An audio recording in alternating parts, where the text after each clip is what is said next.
Hey, I'm Rex. Welcome to my studio. Let's get creative.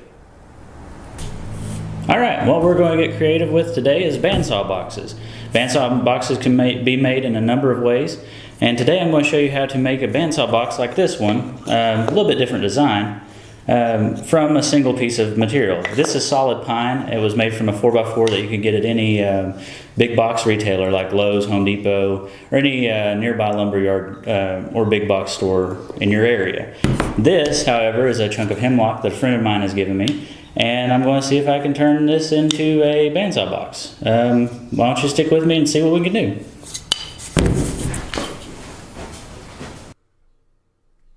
Alright, what you will need other than a bandsaw is your favorite type of wood glue and a piece of stock, whether it's laminated chunks of wood together or a solid piece like I'm using here, and then some clamps to clamp all your pieces back together when you're allowing the bandsaw box to dry at the end.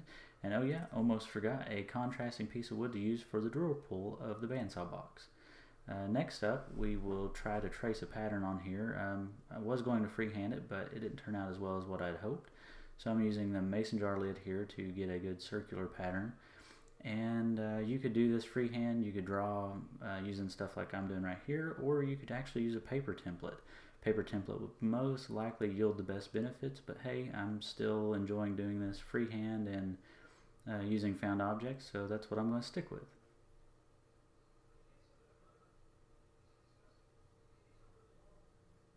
And there you go, that's what I ended up with. Alright, next we head over to the bandsaw to cut out our shape. Right now I'm pointing out that you need to keep your blade guard a little bit above the piece of material so your blade doesn't tend to wander and you can't get your fingers caught in there. What you need to do here is try to stay to the outside of the line to cut the initial shape that you would like to cut out of your bandsaw box. Here I'm trying to figure out the best course of attack on it, and I decided to do this approach in hopes to keep kind of a sharp corner. Ultimately it didn't go as planned, but still, you know, still learning the tool.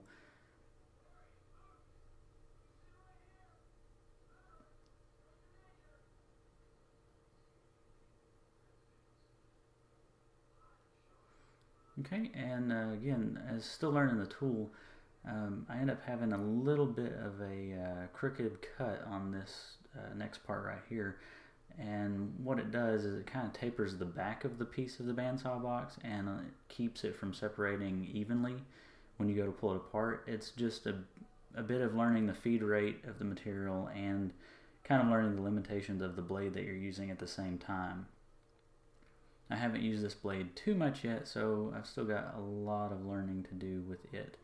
When you come out of the back of a cut like I did just then, you need to be very careful that you don't accidentally pull your band off of your the wheels of your bandsaw. Alright, and the second approach that I'm going to with this is I'm just going to start at the end of the hemisphere where I started, or yeah, where I ended or started last time, and try to come all the way back around and then out that other corner there to get a much more uniform shape. I should have tackled the other side from this type of direction, but for whatever reason I thought it would be best to come in from the angle, which in hindsight it really wasn't.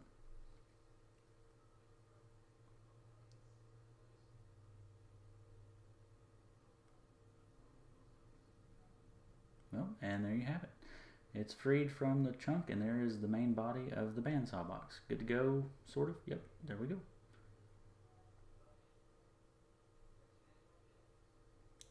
Alright, next what we're going to do with the body of the bandsaw box is cut off the back. Here I'm just marking with a pencil to try to kind of guesstimate how thick of a back I want on the box. You have to do this step in order to get a bandsaw box that has a drawer only accessible from one side. I've seen plenty of designs that do not do this step and they just go ahead and cut the drawer out and you can access the drawer from either side. It's a cool design, it's just personal preference, and on this box this was my choice. Here I am, I also set my fence and changed my blade guide as low as I could in regards to the fence to make this cut as safe as possible. So here we go.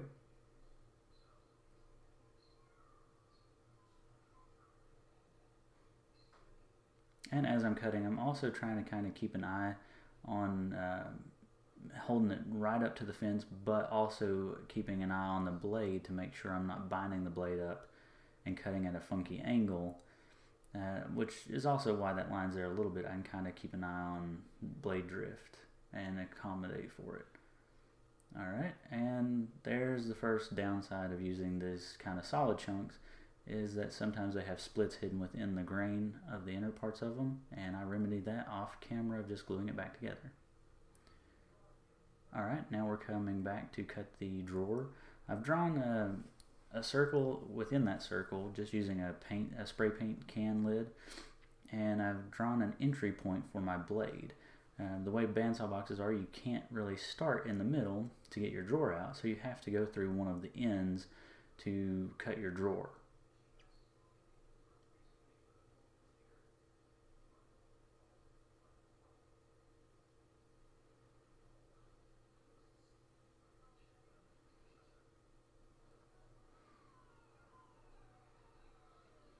And this cut took a while. I was trying to sit there and fiddle with it a little bit to get enough space to where I could actually make a relative version of the curve that I had drawn. That you got to be careful with the curves you draw and the radius you try to turn. It's all dependent on what radius you can do, is dependent on what thickness bandsaw blade you have and teeth per inch and many other factors. Again, just one of those things you kind of learn from practice and tinkering and just learning it in general.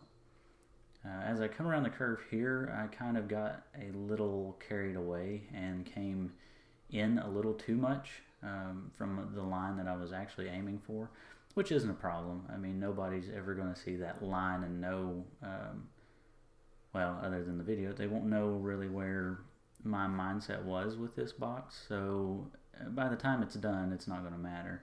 Just as long as you're happy with it and pleased with it, then it's good to go. No one will ever know. Okay, moving on to making the drawer, what I'm going to do is cut the front and the back off of the plug that came out of the middle of the body of the bandsaw box. Here I go cutting the front, I believe it is, and then I'll cut the back. Again, utilizing the fence to try to keep the cut as square and parallel as I can within reason. This isn't something that has to be precision, it just has to be good enough to where it can glue back together and all fits back together nicely.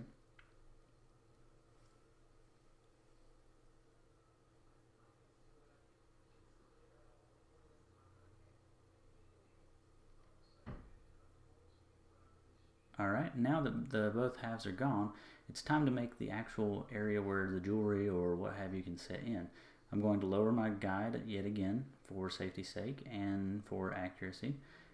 And I'm going to cut out most of the waist of this shape here, and that's what will be the inner part of my drawer when everything is glued back together.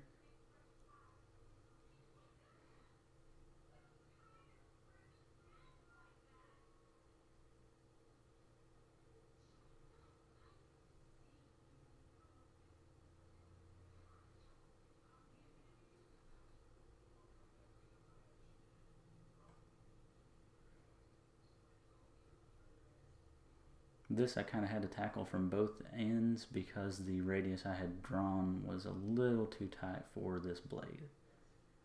Alright, waist is out and the drawer is ready for glue up. There we go.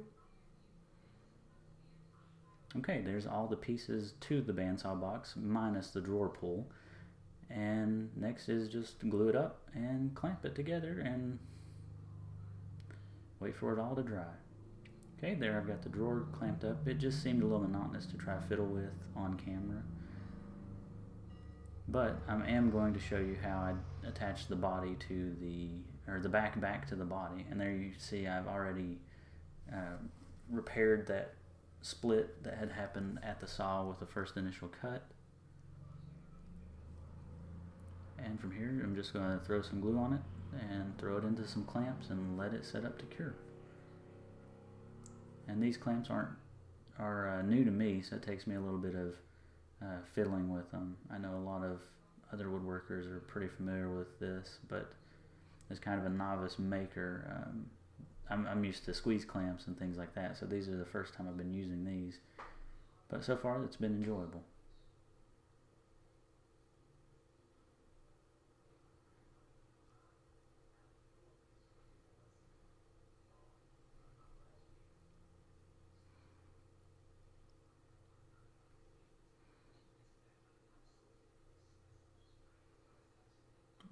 and for one last clamp for good measure, and then we let it sit.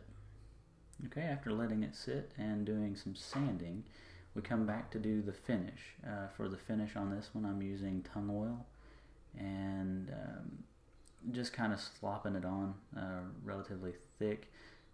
Realistically, you need to come in with a couple different coats on it and maybe sand in between coats as the grain raises, but just for demonstration purposes, I just want to get a little bit of a finish thrown on there so everybody can kind of see what it looks like once it's done. And I do this to both the body of the box and the drawer as well. I added and shaped the walnut handle off camera just because the amount of dust kicking around with the belt sander. I didn't want either of my cameras in the dust that much, especially that kind of fine dust. So anywho, that pretty much has it for the box. Just a couple coats of tung oil and let it sit for a while. And well, there you have it. Simple bandsaw box. And again, this was from a single chunk of hemlock. And it can be done in many ways. You use a single chunk of pine, like my test pieces have been while I've been learning the new machine. Or you could go super ornate with it and laminate up all kinds of exotic woods, such as walnut, cherry, anything you can imagine. You can glue together into a solid chunk, roughly maybe 6 inch, 4 inch by 4 inch. It just depends on what type of shape you're going for. And with my design today, I'm not 100% pleased with it, but it was an experiment. It was something to try new. I've been really wanting to do a kind of rounded design, and it's something I'm gonna have to get even more familiar with the bandsaw before I try to attempt it again. I had some issues with it not coming out exactly how I wanted it to, but it's still usable as a little jewelry box. You can see the drawer there. And you give it away, keep it. I plan to just keep giving them away until everybody has one and they're kind of sick of me handing them one. So until next time, I'm not sure what I'm going to try to attempt next, but we'll see. And hopefully I will see you all there. Thanks.